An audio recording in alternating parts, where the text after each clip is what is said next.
Bismillahirrahmanirrahim. Assalamualaikum warahmatullahi wabarakatuh. Baik, pada kali ini saya akan membuat sebuah tutorial RPP, yakni RPP kelas 11. Sebelumnya kami di sini beranggotakan 4 orang, yakni saya sendiri, Muhammad Faisal, Faras Hakiki, dan Sri Wahyuni.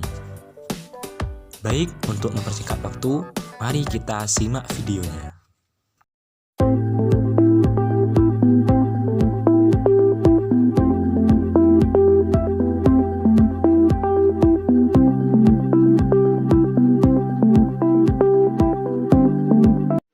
Di sini saya Muhammad Hafidh Roja, NIM T 2019-1251.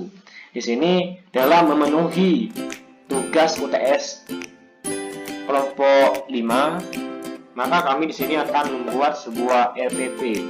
Di sini dalam membuat RPP, hal yang paling utama kita lakukan terlebih dahulu yakni menentukan kompetensi inti. Kompetensi inti itu terdiri dari KI 1, KI 2, KI 3, KI 4, tergantung kita yang menentukannya. Yang pertama, KI 1, menghayati dan mengamalkan ajaran agama yang dianutnya. Yang KI 2, menunjukkan perilaku jujur, disiplin, dan bertanggung jawab, peduli, santun, responsif, serta proaktif sebagai atas solusi permasalahan dalam berinteraksi secara efektif dengan lingkungan sosial dan alam, serta menempatkan diri sebagai cerminan bangsa dalam pergaulan dunia. Itu menjadi kompetensi pelajaran yang kita akan ajar selama kita mengajar. Kompetensi yang ketiga yakni memahami, menerapkan, menganalisis pengetahuan secara faktual, konseptual, prosedural berdasarkan rasa ingin tahunya tentang ilmu-ilmu pendidikan, dan dari pengetahuan tersebut dapat mengaplikasikannya secara bidang kajian yang spesifik sesuai dengan bakat dan minat yang dimiliki oleh siswa. Kompetensi yang keempat yakni mengelola dan menalar dan menyaji dalam ranah konkret dan ranah abstrak terkait dengan mengembangkan dari pelajarannya secara mandiri dan mampu menggunakan metode sesuai dengan kaidah keilmuan. Tadi sudah dibahas tentang kompetensi inti, dan selanjutnya dalam penyusunan RPP yakni ada juga yang dinamakan kompetensi dasar. Kompetensi dasar itu adalah sebuah capaian dasar yang harus kita jangkau lah begitu selaku kita calon guru. Yang pertama, ini kan materinya tentang jenazah. Jadi kompetensi dasar pertama yang harus kita capai yakni menerapkan mengurus jenazah sesuai dengan ketentuan syariat Islam. Yang kedua yakni menunjukkan sikap tanggung jawab dan kerjasama dalam mengurus jenazah di masyarakat. Yang ketiga, menganalisis pelaksanaan mengurus jenazah. Yang keempat, menyajikan prosedur pelaksanaan jenazah. Selain kedua berikut, selain kompetensi inti dan kompetensi dasar, ada pula dalam sebuah RPP itu yang namanya indikator pembelajaran.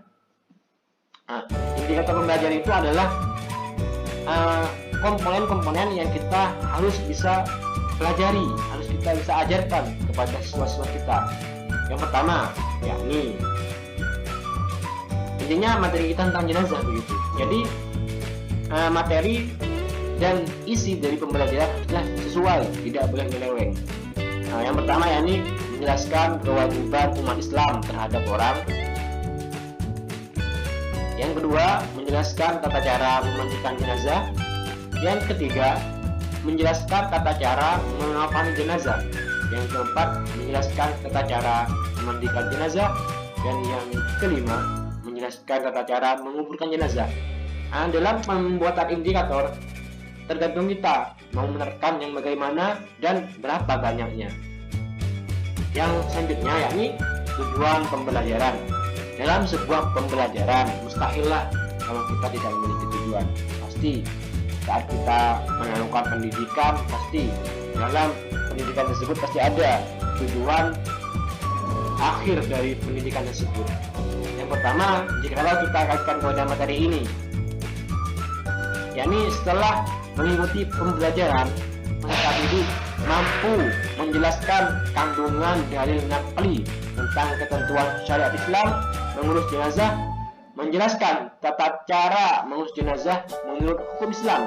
Yang ketiga, menjelaskan tata cara bertakziah sesuai ajaran Islam. Dan yang keempat, yakni menjelaskan tata cara berziarah sesuai ajaran Islam. Yang kelima, mempraktikkan mengurus jenazah, takziah dan ziarah sesuai dengan ajaran Islam.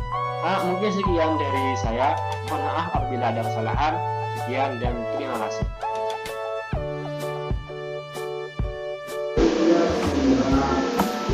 Assalamualaikum warahmatullahi wabarakatuh. Perkenalkan, nama saya Muhammad Faisal, NIM T 2019-1271. Di sini saya akan menjelaskan tentang materi pembelajaran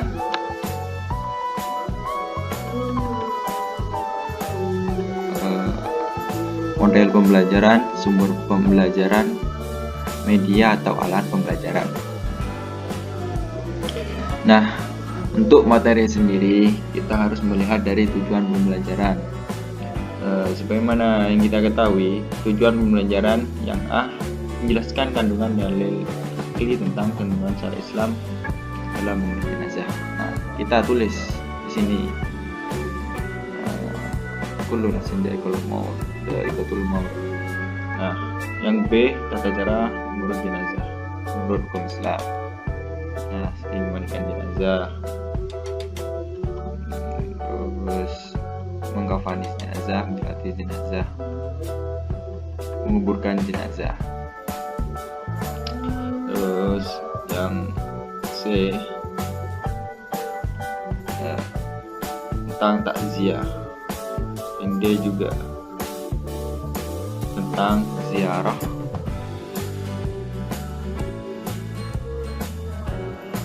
Nah, saat menulis materi pembelajaran kita tidak usah menulis semuanya, kita cukup menulis sedikit saja. Yang penting itu ada, tidak terlalu banyak. Ya, tulis yang penting-penting saja. Untuk model pembelajaran saya menggunakan pendekatan saintifik karena memang cocok untuk pembelajaran ini.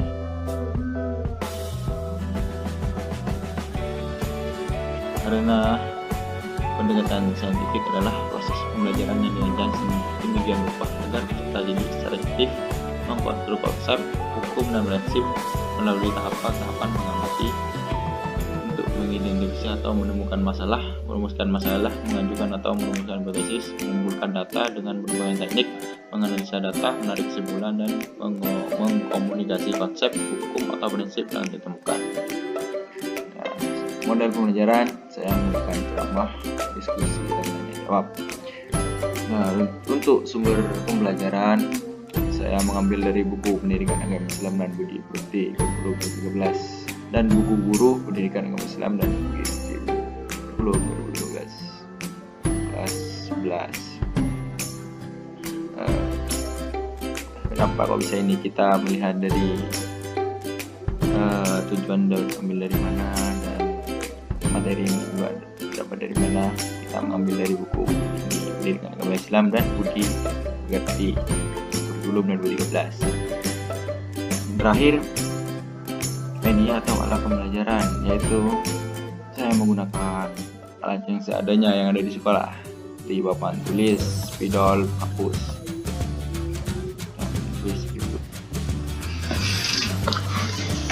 Assalamualaikum warahmatullahi wabarakatuh. Perkenalkan, nama saya Ahmad Farasa Kiki, NIM T 2019-1259. Jenazah. Baik, langsung saja pada proses atau langkah-langkah pembelajaran.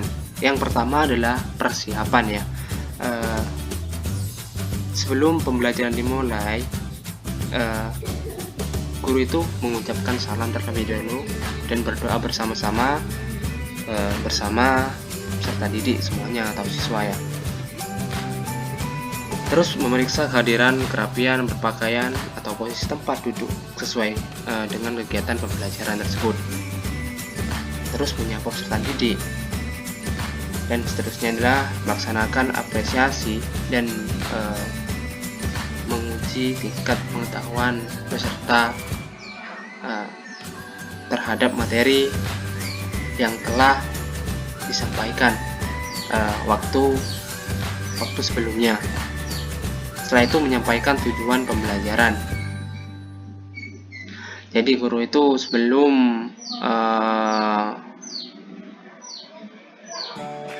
untuk menjelaskan panjang lebar mengenai materi apa saja, guru harus menyampaikan dulu tujuan pembelajaran agar nantinya pembelajaran lebih efektif ya.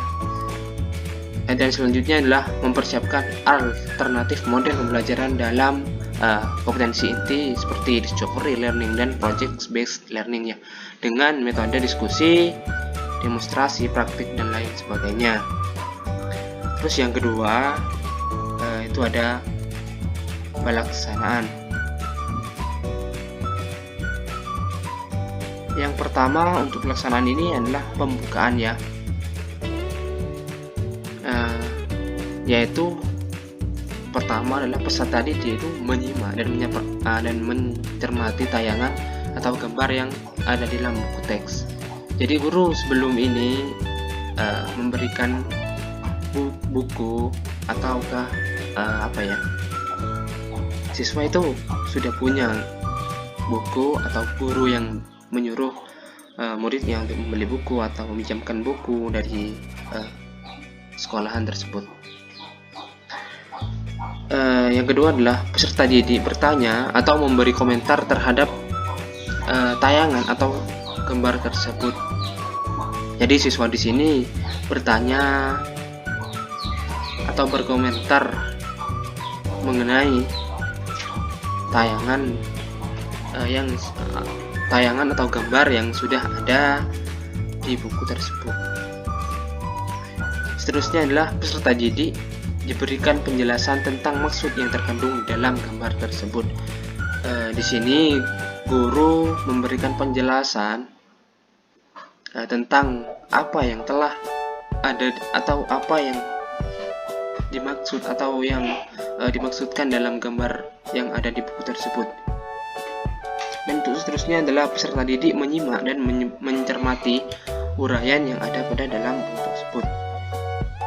Seterusnya adalah peserta didik bertanya dan memberi komentar terhadap hasil pengamatan pada uraian tersebut.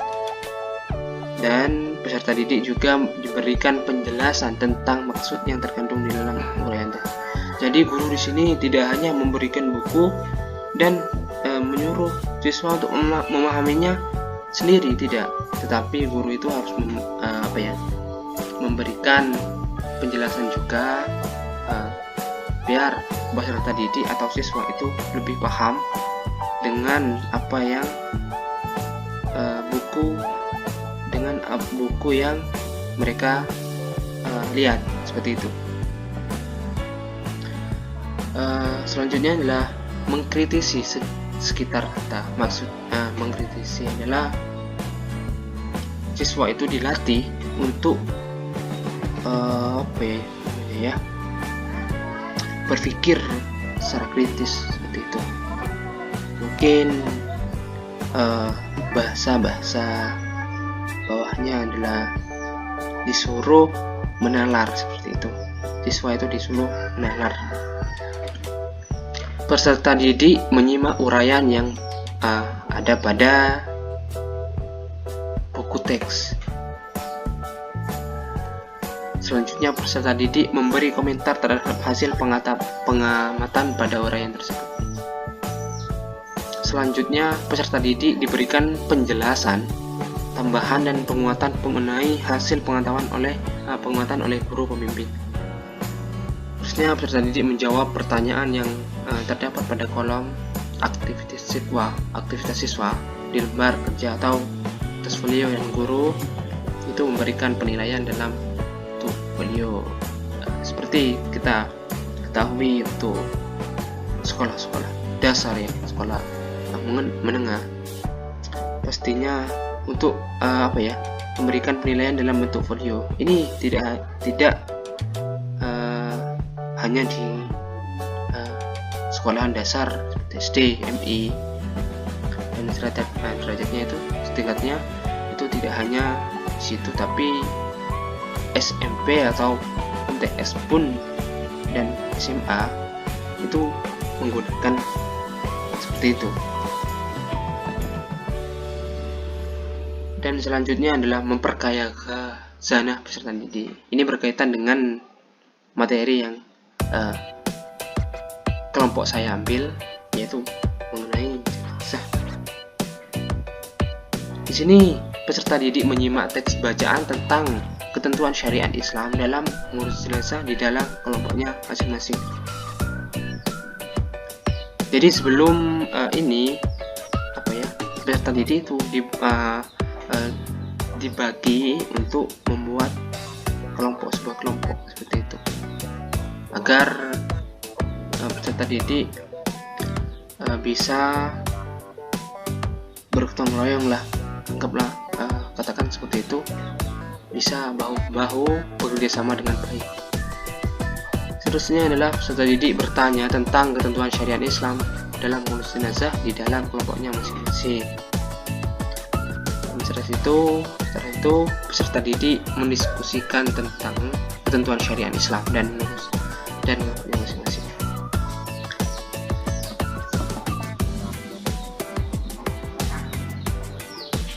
Setelah itu peserta didik diamati dan difasilitasi oleh guru dalam diskusi kelompok tentang ketentuan syariat Islam dan mengurus jenazah. Benar. Jadi dalam kelompok ini pasti kan ada diskusi kecil lah, tapi mereka saling berpendapat. Jadi guru itu harus peserta didik itu harus diamati oleh guru atau oleh pendidik, biar tidak ada kesalahpahaman di dalam penguatan materi tersebut. Seterusnya peserta didik ini membuat rumusan naskah laporan hasil diskusi tentang ketentuan syariat Islam. Ini biar membuktikan bahwasanya peserta didik paham terhadap apa yang didiskusikan atau paham terhadap penjelasan dari guru tersebut.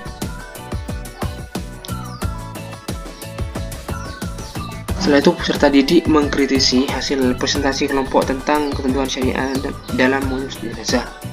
Setelah itu peserta didik diberikan penjelasan tambahan penguatan mengenai ketentuan syariat Islam dan mengurus jenazah oleh guru. Ini hal yang utama ya. Jadi guru itu harus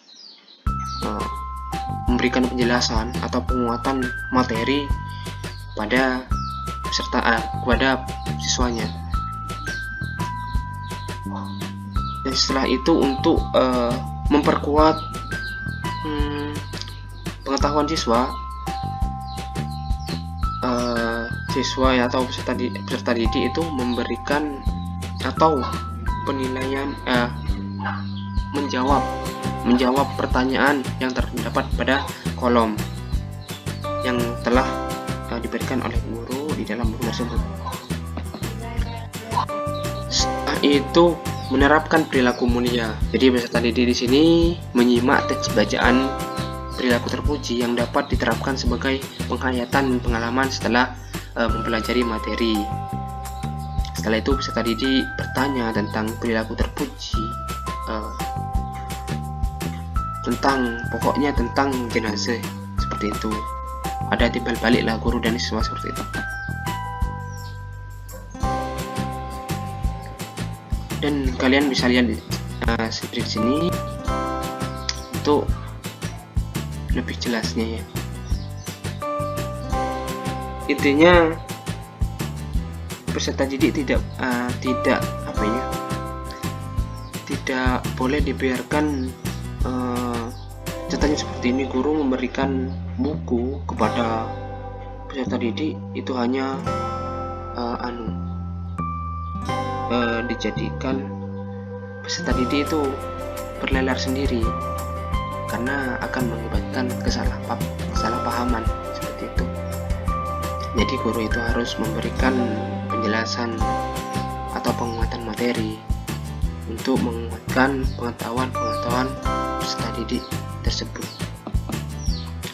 biar dalam kelas itu pembelajarannya menjadi lebih efektif. Dan tidak hanya itu, guru harus memberikan apresiasi kepada murid, contohnya permainan seperti itu, biar peserta didik tidak bosan, tidak bosan seperti itu. Dan guru itu melakukan yang paling penting, guru itu melakukan praktik. Peserta didik itu harus dipraktikkan dalam mengurus jenazah seperti itu di bawah bimbingan guru atau peserta didik seperti itu. Karena untuk menguatkan seperti itu, yang saya sudah bilang bahwasanya untuk memberikan penguatan materi yang telah dijelaskan. Setelah itu ditanyakan kembali bagaimana apa yang telah didapat seperti itu kepada peserta didik, agar peserta didik dapat mengingatnya, dan peserta didik dibuatkan PR seperti itu, buatan rumah, biar apa yang telah dijelaskan tetap berada di pikiran, pengetahuannya tetap tidak masuk kuping kanan dan kuping kiri seperti itu. Assalamualaikum warahmatullahi wabarakatuh. Saya Sri Wahyuni, NIM T 2019-1263. Di sini saya akan menjelaskan tentang penilaian RPP. Yang pertama yaitu teknik penilaian. Teknik penilaian ada dua, tes dan non-tes. Yang pertama yaitu tes. Ada tes tulis dan tes lisan. Non-tes observasi. Yang kedua yaitu bentuk dan instrumen penilaian. Bentuk dan instrumen penilaian ada dua, yaitu tes tulis dan tes lisan. Tes tulis di sini soalnya ada 5, dan untuk tes lisannya juga ada 5. Di sini kriteria untuk menjawab soal tes lisannya yaitu yang pertama, apabila peserta didik dapat mengemukakan pengertian tentang jenazah atau kematian. Yang kedua yaitu apabila peserta didik dapat menyebutkan hal-hal yang harus dilakukan terhadap jenazah yang baru meninggal. Yang ketiga yaitu apabila peserta didik dapat menjelaskan pengertian takziah dan dapat menyebutkan hukum takziah serta alasannya. Yang keempat yaitu apabila dapat mengemukakan hukum melunasi hutang orang yang sudah meninggal. Yang kelima yaitu apabila peserta didik dapat menjelaskan maksud dari hukum memandikan, mengkafani, menyolatkan, dan mengkubur jenazah seorang muslim. Untuk yang observasinya yaitu yang pertama aspek pengamatan. Yang pertama yaitu aktif bertanya dan berpendapat. Yang kedua berani presentasi di depan kelas. Yang ketiga kesediaan mengerjakan tugas sesuai kesepakatan. Yang keempat mampu membuat keputusan dengan cepat. Baik, itu saja yang saya sampaikan. Wassalamualaikum warahmatullahi wabarakatuh.